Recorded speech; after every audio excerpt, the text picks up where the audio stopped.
Dedicamos grande parte desta edição à saída do Ministro da Defesa, agora com a análise política em estúdio do comentador da SIC, Pedro Marcos Lopes, e também com a reação de António Ventinhas, o Presidente do Sindicato dos Magistrados do Ministério Público. Boa noite a ambos. Obrigado por terem vindo. Senhores, boa noite, bem-vindos.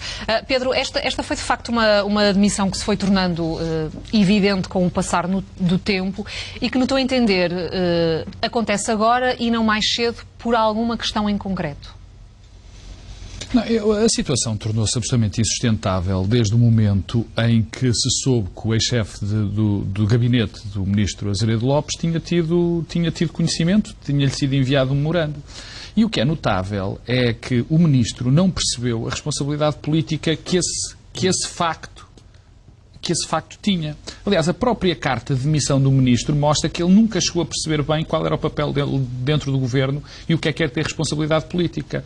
Porque mal estávamos se um Ministro não tem responsabilidade sobre o que o chefe de gabinete faz ou que deixa de fazer. É obviamente que é uma responsabilidade dela direta. E eu vou menos para o que está para trás. Porque o que está para trás é uma questão de avaliação política, ou seja, nós podemos achar que o Ministro era ou não era competente para exercer estas funções. Para mim ficou claro, desde o assalto a tanques e as suas reações, que ele não tinha essa competência. Mas o que é grave, na minha opinião, é o papel que António Costa desempenhou em todo este processo. Repara, nós não podemos, tratar à volta do azul o que aconteceu nos últimos 2 dias. Quarta-feira, o Primeiro-Ministro foi ao Parlamento dizer que tinha toda a confiança política em Azeredo Lopes, toda a confiança política. Deu-se ao luxo de fazer insinuações sobre deputados da oposição, a dizer que eles sabiam umas coisas, mas disse que os partidos da oposição estavam a partidarizar o problema e, passado 2 dias, para espanto de todos nós, o Ministro demite. E o que é que terá acontecido de novo, na tua opinião? Essa é que é a questão. O que é que terá acontecido? Há muitas explicações possíveis. Mas o que me parece que é claro é que também o Primeiro-Ministro não percebeu a gravidade do que aqui estava em causa. E a gravidade tem... O Marco António Costa dizia, e com alguma razão, que nós primeiro temos de saber o que aconteceu com as armas, a questão do assalto. Eu acho que é muito mais grave nós termos a suspeita de que houve, mais do que suspeita, uma conspiração de forças de segurança, de agentes da autoridade, para praticar um crime. E que esse crime foi provavelmente praticado com conhecimento posterior, bem entendido, do ex-chefe de gabinete, e que esse chefe de gabinete não tinha sequer, não deu conhecimento ao Ministro, e o Ministro, obviamente, por aí tem essa responsabilidade política. E a mim o que me choca no processo é o Primeiro-Ministro saber tudo isto, saber desta responsabilidade política e nada ter feito e reafirmado. Agora, alguma coisa deve ter Então acontecido. concordas com o Rui Rio quando ele diz que falta o sentido de Estado ao Primeiro-Ministro? Parece-me evidente que, pelo menos, o Primeiro-Ministro tem um problema em perceber o que é responsabilidade política. Isso parece-me evidente. E o que também acho claro é que o que nós sabemos hoje é que foi muito mais perigoso para as Forças Armadas, e as Forças Armadas estão numa situação muito tensa e já não é de agora, manter este Ministro nesta situação do que o ter demitido. E isso é, neste momento, claro. O que é fundamental, e com isso termino, neste momento, é que o Primeiro-Ministro seja absolutamente claro naquilo que vai dizer. Eu não acho bem que o Ministro da Defesa saia nestas circunstâncias e que o Primeiro-Ministro não faça uma declaração ao país para explicar o que aqui está em causa. É que as suspeitas, já não falo só da responsabilidade política, que é o essencial nisto, as suspeitas cada vez se agravam mais. Repara uma coisa, se chegar à conclusão, eu espero que não, espero sinceramente que não, que o Ministro soube de qualquer coisa, nós já não estamos no plano político. Estamos já também no plano criminal.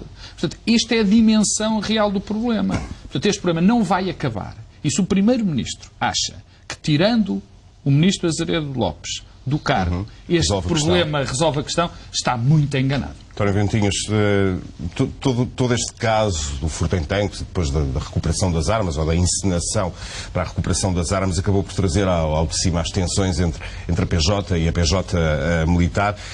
E o Ministro, no fundo, também foi apanhado nessa luta, nessa guerra entre polícias. Podemos resumir o caso apenas a isto, ou não? Ele é muito mais do que isto. Boa noite. Em primeiro lugar, eu gostaria de ser 2 ou 3 considerações muito breves sobre esta questão de tanques, designadamente o furto das armas.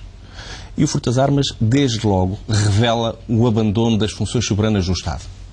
Verificamos que há quartéis onde existem furtos de armas, verificamos que há, noutras situações, assaltos a esquadras, assaltos a tribunais, e, portanto, o que nós verificamos é que as funções soberanas do Estado são desprezadas. Aliás, a própria questão de tanques, em que dizia que não se há pessoas em número suficiente para assegurar, digamos, as vigilâncias, as câmaras estavam variadas. Portanto, o que nós verificamos é o abandono completo das funções soberanas do Estado, que está na gênese de tudo isto.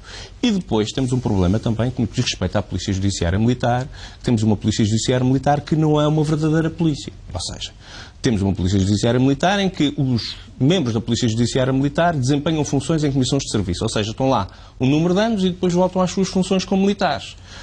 Hoje em dia, a investigação criminal não se compadece com um modelo deste género. A Polícia Judiciária Militar ou se altera.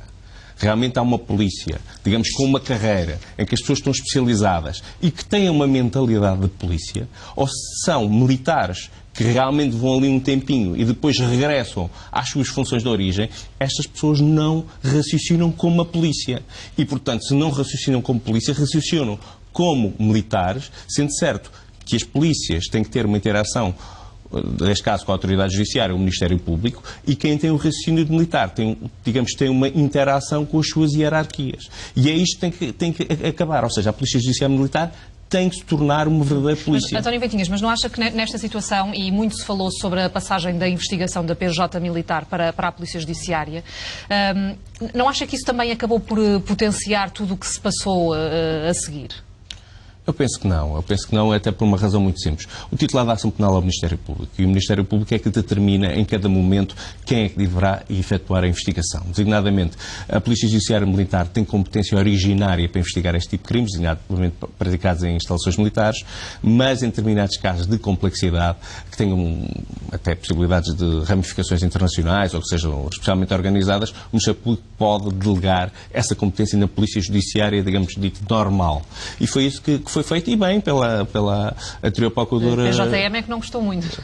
Mas isso é outra questão, não é? Digamos que as polícias não devem, digamos, funcionar, digamos, em função de si próprias, mas devem funcionar no sentido da descoberta da verdade e no fundo, a sua missão, que é uma missão policial, descoberta da verdade num determinado processo, com as regras do processo e com as regras do Estado de Direito. E, portanto, digamos que isso, todas as polícias estão obrigadas a isso, em cooperação também com a autoridade judiciária, que é o Ministério Público, a qualquer momento até pode avocar o processo e tramitá-lo por si próprio. E a PJM subverteu essas regras? Eu não sei se subverteu ou não as regras. Mas queria ainda ouvi-lo sobre uma decisão que foi no mínimo rara, ainda há pouco abordada aqui pelo Marco António Costa, que diz ter um envelope lacrado com documentos que lhe foram enviados pela Procuradoria-Geral da República, e a verdade é que Joana Marques Vidal chegou a suspender o segredo de justiça para o fazer.